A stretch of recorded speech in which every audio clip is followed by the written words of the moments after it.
On this edition of Maury County Now, golfers and philanthropists are getting ready to fight like Dillon. The James K. Polk Gardens take center stage on Tennessee Home Garden and Design. Find out how Maury County got its shape on historic Maury County. And finally, see how Columbia's Arts Council is painting a brighter future for Columbia. All this and more on this edition of Maury County Now.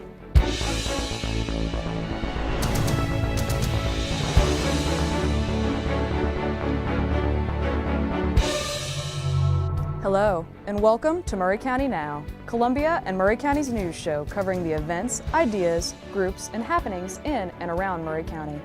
The 2010 football season was one full of both celebration and immense heartache. HRebeor, a member of the team, passed away on the morning of the state championship game in 2010. HRebeor, Dillon's mom, and other volunteers are gearing up for the second annual Fight Like Dillon golf tournament being held in his honor, providing scholarships for students and helping other kids fight the battle against cancer. Hi, my name is HRebeor. We are here at the Stony Brook Golf Course in Columbia, Tennessee, where we will be having the Fight Like Dillon golf tournament on Saturday, April the 26th at 8 a.m. This is the second annual Fight Like Dillon golf tournament in honor of my son, HRebeor, who passed away from colon cancer in 2010. My son, HRebeor, played on the high school football team during his freshman and sophomore year. After his sophomore year, he was diagnosed with colon cancer. Dillon and I were told that on March 26th of 2010. A few days later, he had his first major surgery and his life changed forever, pretty much. During that time, there were plenty of friends and family and his football brothers, coaches, staff, just everyone that rallied around him. He felt great when he was at the football games. He had his chemo on Tuesdays and he was finished Thursday afternoon, and Friday was just a day of preparing for football. I think that's really what got him through those 8 months, is going to the football games and being down on the sidelines with his brothers. Even though he couldn't play, he was still a part of that team. The morning that he passed away was indeed the morning of the state championship game. This was the second time the Columbia Central Lions went to the state championship. In 2009, they were the runner-up, and so they returned in 2010. The team had to hear early that morning that Dillon indeed did pass away. But they went out and they played with their hearts, and I know they played for themselves, but they also played for Dillon, and they won that state championship for the first time in 58 years for Columbia. Dillon was granted a wish from the Make-A-Wish Foundation of Nashville, Tennessee. Within that last week, he did tell them that he wanted to give his wish to his football team. It was the first time that they had granted a wish after a child had passed. And the team got brand new home and away jerseys. In honor of Dillon's giving spirit, we are having this golf tournament last year and this year to give back to the community, to give back to the football players, and something that Dillon loved. The money goes towards scholarships for the football team at Columbia Central High School. And our goal is to continue this, to raise more money and turn it into a foundation so that we can not only give scholarships every year in Dillon's honor, but to help other families with children with cancer in our area. The second annual Fight Like Dillon golf tournament will be held here at Stony Brook Golf Course on Saturday, April the 26th at 8 a.m. Come on out and join us for a good day of golf, camaraderie, and fun. We will be having prizes for the longest drive, the hole-in-one, a putting contest, as well as many door prizes. For more information on the Fight Like Dillon golf tournament, you can contact me directly at 931-215-7563 or send me an email at HRebeor, that's H-R-E-B as in boy, E-O-R, at hotmail.com, or you're welcome to stop out at the golf course and they'll give you all the information you need. Located in the heart of Columbia, a garden with a whole lot of history is hidden in plain sight.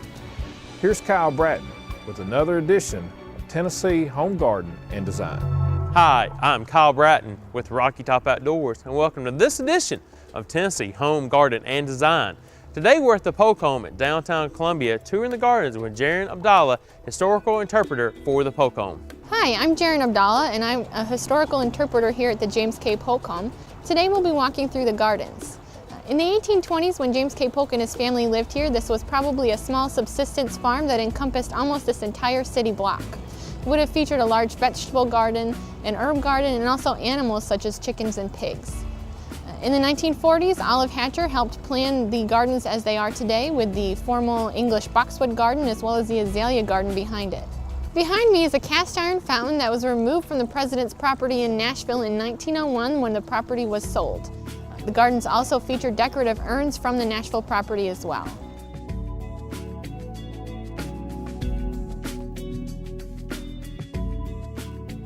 The largest part of the garden is this formal English boxwood garden. It was planted over 60 years ago in the 1940s by Olive Hatcher. It features boxwoods as well as statues of the 4 seasons: spring, summer, winter, and fall.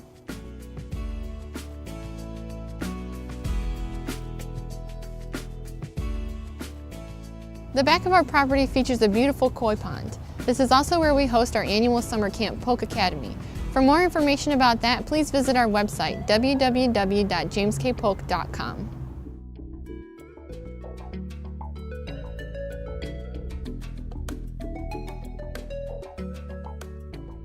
Currently, our gardens are maintained by volunteer gardeners, so if you have a green thumb and would like to volunteer, please email us at jameskpolk@bellsouth.net. We'd love to see you down here during the summer to enjoy the gardens. For more information on hours of admission, please visit our website, www.jameskpolk.com.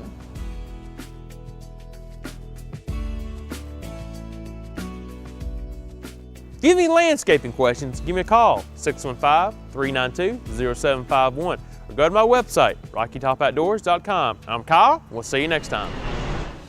We'll be back with more Maury County Now after this.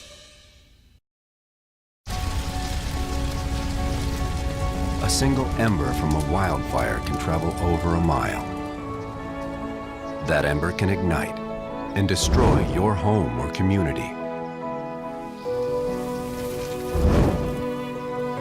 You can't control where that ember will land. Only what happens before it does. Visit FireAdaptedorg to learn how you can help protect your community from wildfires. Maury County Now is sponsored by First Farmers and Merchants Bank. We're back with more Maury County Now on PowerNet 13. Shaping the future of an area is one thing, but how about shaping a county? Find out how the county got its boundaries on this edition of Historic Maury County. Hello, I'm Adam Southern, and this is another edition of Historic Maury County. Today, let's talk a little bit about how Maury County got its shape. You know, it's not completely square, it's kind of a weird little circle, almost shape.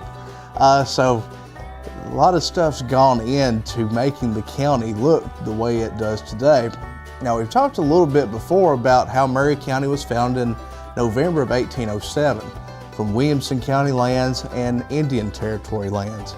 The Maury County line went from Williamson County all the way down to what is currently Alabama. And it stayed that way for 2 years. Giles County was formed in November of 1909, so they took our southern border. That's what formed that southern border in Maury County. Now in 1820, Marshall County, which is our neighbor to the east, they petitioned the State General Assembly to form a county of their own. But the General Assembly didn't pick up this petition until 1836, and that's when Marshall County was formed. Now Marshall County is a little bit unique because they already had cities established in Marshall County. There was Chapel Hill, Belfast. Instead of using one of those cities as their county seat, they created a new city in 1836. They created Lewisburg. So they started a new city to be their county seat, and they took our eastern portion of the county. That line stays pretty much the same as well. Now, Maury County continued to look pretty much the same way until 1843, and that's when they decided to create Lewis County. From portions of Maury County, Hickman County, Lawrence County, several of our surrounding counties, they just took a hunk of land, created Lewis County. And they named that for Meriwether Lewis, the great explorer from Lewis and Clark fame. And he died in what is now Lewis County in 1809. He was traveling the Natchez Trace and he stopped at a little inn, Grinder's Inn. And it's very mysterious how he died. People don't know if it was suicide or if it was murder. And that's kind of unique to the history of Maury County, because when he died in 1809, that was Maury County land. So that happened in Maury County, and you can read about it in some of our minute books from that time. So Lewis County, named after Meriwether Lewis.